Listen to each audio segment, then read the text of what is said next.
Meeting with you, Mr. President, and I have never been denied for a meeting as long as it is issues that pertain to young people. So please, a round of applause for Mr. President. And I want to also acknowledge the love and care you have demonstrated to the generality of young people in this country. You have created, approved, established so many empowerment programs, starting from the Empower that started with a simple conversation, Mr. President. Way back in 2015, I remember we were in a bus, and you had a whispered conversation with the Vice President then about what you can do for the teeming population of young people that always throng at you or at your rallies, and then gave birth to ideas of social investment that today now is the most humongous and successful project in sub-Saharan Africa. You've created a youth investment fund under our Honorable Minister, someone we're very proud of, Sunday Dare. The youth investment fund that you have told them to create and make available 75 billion within the course of 3 years, so that young people would be able to catch on into it and bring something out of themselves. Through the CBN, the Uncle Boris program, and so many COVID-19 reliefs that help shore up the so many businesses that have suffered in the course of the pandemic era. About 190 billion naira has been disbursed so far to about 500,000 individuals and households. It is the biggest direct payout to citizens in the pandemic era in sub-Saharan Africa. Again, Mr. President, thank you very much. However, like Oliver Twist, Mr. President will always ask for more. We'll ask for more because we are 60% of a 200 million strong population. In 200 million people, Mr. President, if we are 60%, we are roughly about 120 to 140 million people. If that is the case, the youth population of this country alone is more than the combined population of the rest of sub-Saharan countries, and including some parts of Southern Africa, including South Africa, Botswana, Namibia, and Lesotho, and the rest combined are not up to the population of the Nigerian young people. And therefore, Mr. President, we have a few recommendations and a few requests as party members.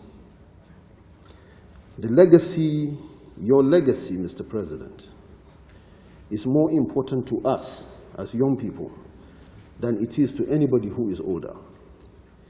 Because it is your legacy that we are going to be wallowing in for the next 20 to 30 to 40 years, God willing. And it is a legacy that we are proud of, and we are going to ensure that it is sustained. So, Mr. President, a few recommendations. We'd like to see there's so many programs of young people that have been scattered everywhere that we would love as part of legacy. We want to applaud you, Mr. President, for creating the Disability Commission, the Diaspora Commission. It would be good if the youth have their own commission under the Ministry of Youth, headed by a young person, and all the issues brought in one place so that we'll be able to focus and fine-tune it going forward. It will be a legacy that will outlive your administration, and something that we'll always be proud of. Just like people always remember with nostalgia how you have done the war against indiscipline during your military junta. It will be something that we'll be proud of years to come from now. Mr. President, we would also want you to consider that young people being the most energetic zeal of this country, that for every committee to be set up either by government or a political party anywhere, that whatever the requisite qualification required, that there's a slot, 1 or 2, that is left for young people to fill in. Because you know very well, Mr. President, you've said it to me before, sometime back in 2008, 2009, that you don't teach a man how to drive by putting him in the back seat. You teach a man how to drive by putting him in the passenger seat. Because God forbid, if something happens to you and he needs to take you to hospital and he doesn't know how to drive very well, then both of you are in trouble. So the young people have come of age. Let's put them on the passenger seat so that they learn the mechanics of the motor vehicle so that they will be able to deliver. That is what we are here for, Mr. President. Thank you very much for giving us a listening ear. Finally, Mr. President, back to politics. The APC is re-registering. You have gone and you have registered as well. This is our time, this is our opportunity, Mr. President. You stand taller than most of your peers and your colleagues in terms of integrity, and looking back to see who you are leaving behind to be able to pull him back up. Mr. President, be our major supporter and our pillar of support. Be the bridge that will help the young people to participate in every level of politics, be it in governance and politics and political party, so that sooner than later, Mr. President, we learn the mechanics of leadership and will be able to pull ourselves by our bootstraps. And then you, Mr. President, will have the singular legacy of able to create the humongous pool of young people as future leaders as we go along. Thank you very much, Mr. President, for this time, and thank you for seeing us on such a short notice. God bless you, and God bless this country. Thank you very much.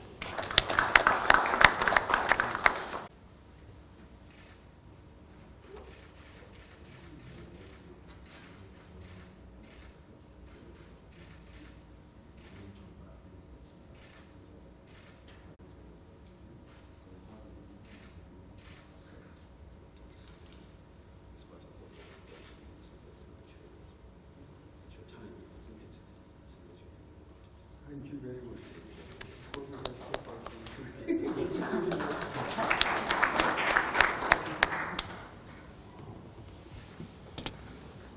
Thank you. I'm delighted to be part of this meeting today, not only on your commitment to strengthen our party and its progressive ideologies, but more importantly, your role in the social sphere, body policy, politics, and governance of our dear country.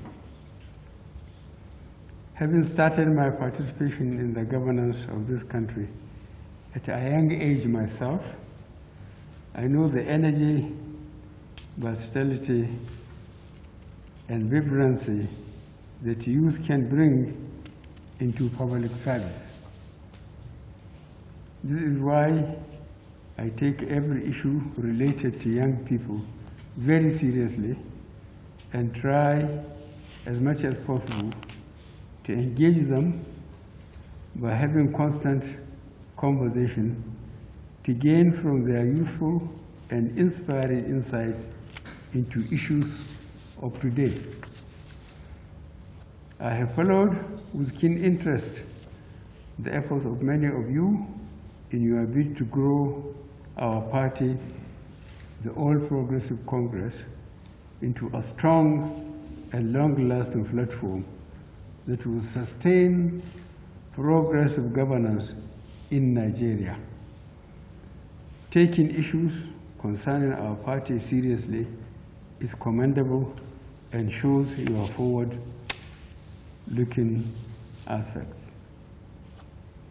I am also aware of the daily toils and sacrifices many of our outlying warriors make on social media to defend and promote the party and government. I appreciate you deeply, and I am committed to making sure everyone appreciates your work as well.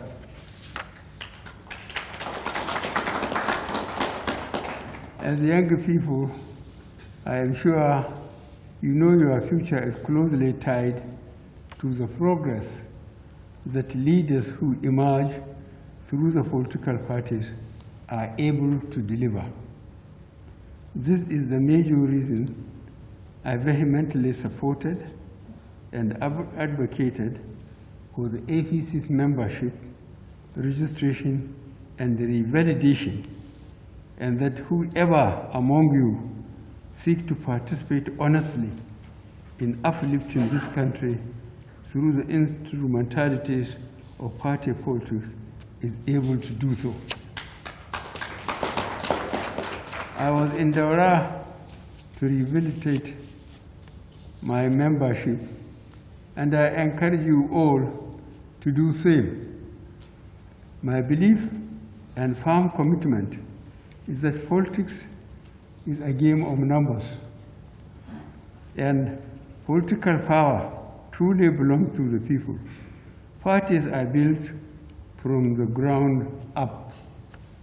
So I envisage a party that we can have transparent electoral contests, drive policies and programs that are for people, and most importantly, have the members determine who represent them, not some leaders somewhere.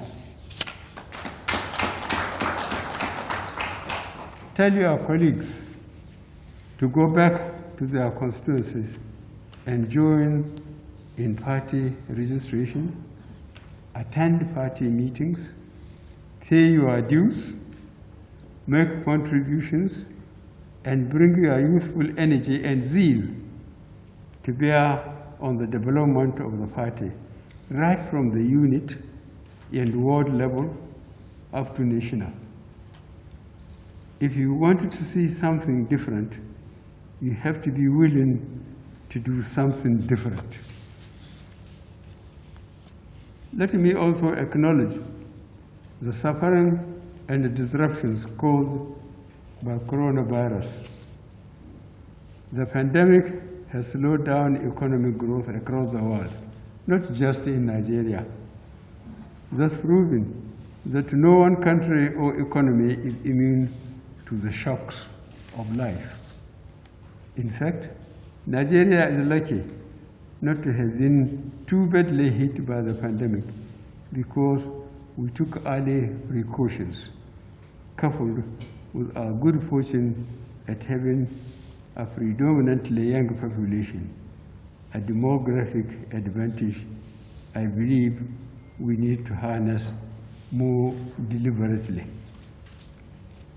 The young people of this country, the responsibility to deploy their energy and creativity in every field: health, science, education, sports, agriculture, etc., and bring up innovations that would be in tandem with the changing dynamics of the world.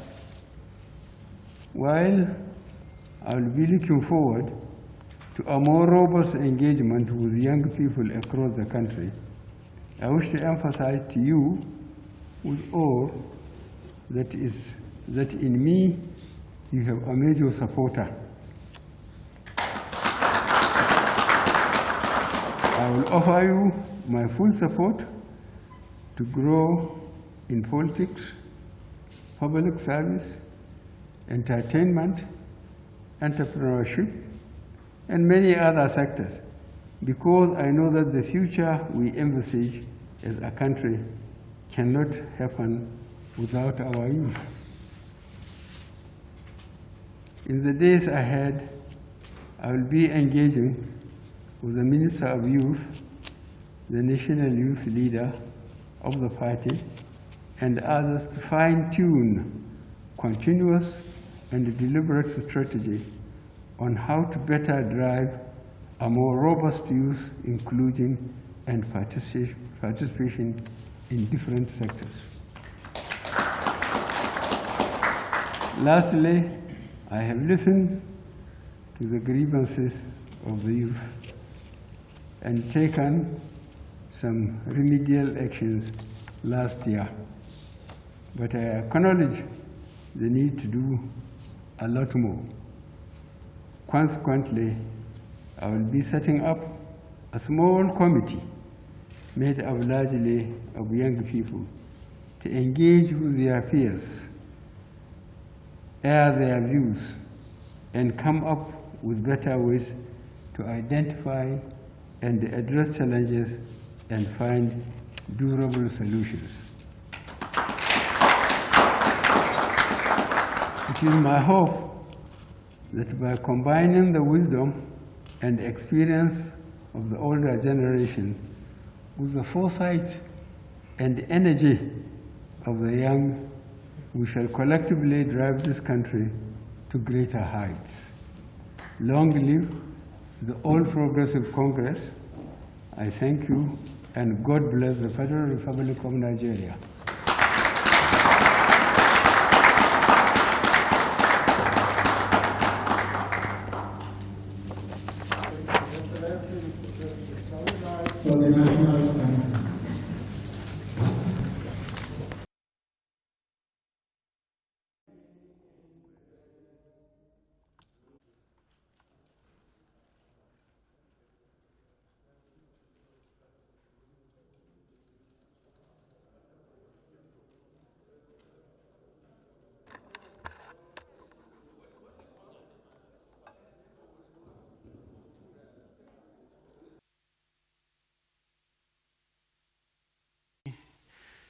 Important and robust meeting with the president. As you all know, the president is a lover of young people. And like he said today in his speech, is that having started his government journey at a very young age as well, being a governor at 33, being a head of state at 42, he understands the vibrancy that, that young people can bring into public service. And therefore, he encouraged us to continue on a path, not to be cowed, not to be intimidated, not to be allowed to be manipulated by anyone. He wants us to go back home, encourage our friends and our colleagues, the young people, to go back to their constituencies, register for the APC, be party members, pay their dues, make contributions, make input, because he believes that change actually begins from the ground up. And it is only when you are a member of the party that you'll be able to determine who will represent you at that party level. Basically, the president is saying, this is our time, this is our moment, they have done their part, this is up to us. That is why he vehemently supported the registration of the party. He wants young people to use their energy and zeal to get into the party, to be able to take over the platform, so that they can determine to a large extent who governs them. Because it is very clear that whoever emerges from the political party process ends up being the choice that the general electorate have. If that choice is bad, that's what the electorate will have. So he encouraged us to go back home and do that.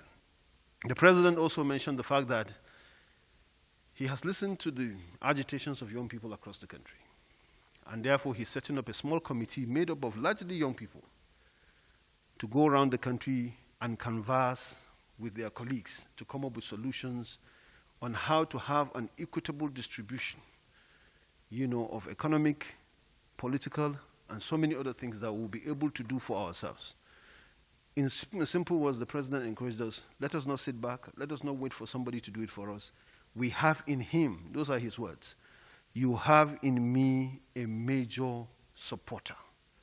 You have in me a major supporter.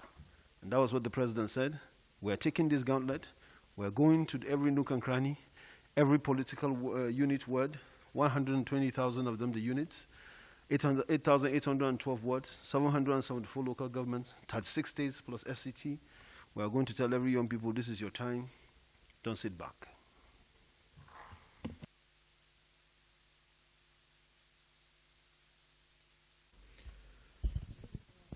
I'll answer this briefly, and I'll let the woman leader say a few things as well. I'll let Stella, not woman leader now. Yes, I think there is room for improvement about youth participation in governance. I think there's always room for improvement. And I think the president acknowledges that fact, that, look, there is room for improvement, and we are willing to open our doors to have a conversation about that. The president is the head of the government, but he may not be responsible for everything that everybody. He has given other people responsibilities, and he thought they ought to do what is right.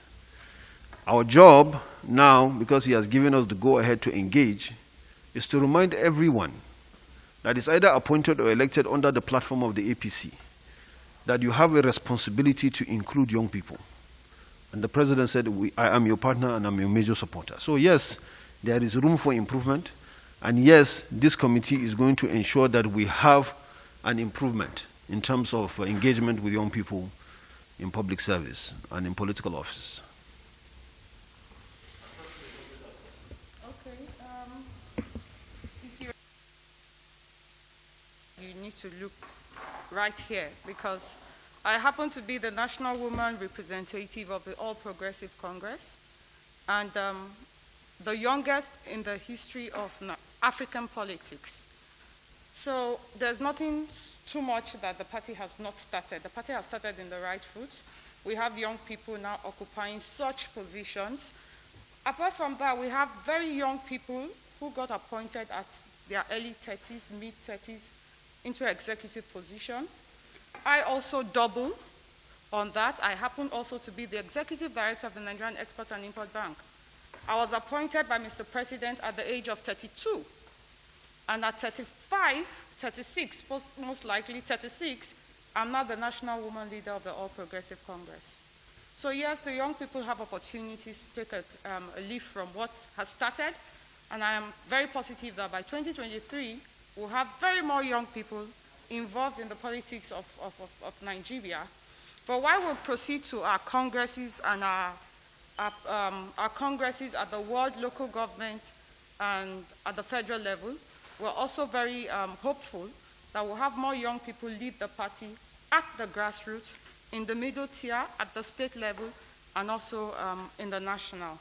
So thank you very much. Thank you.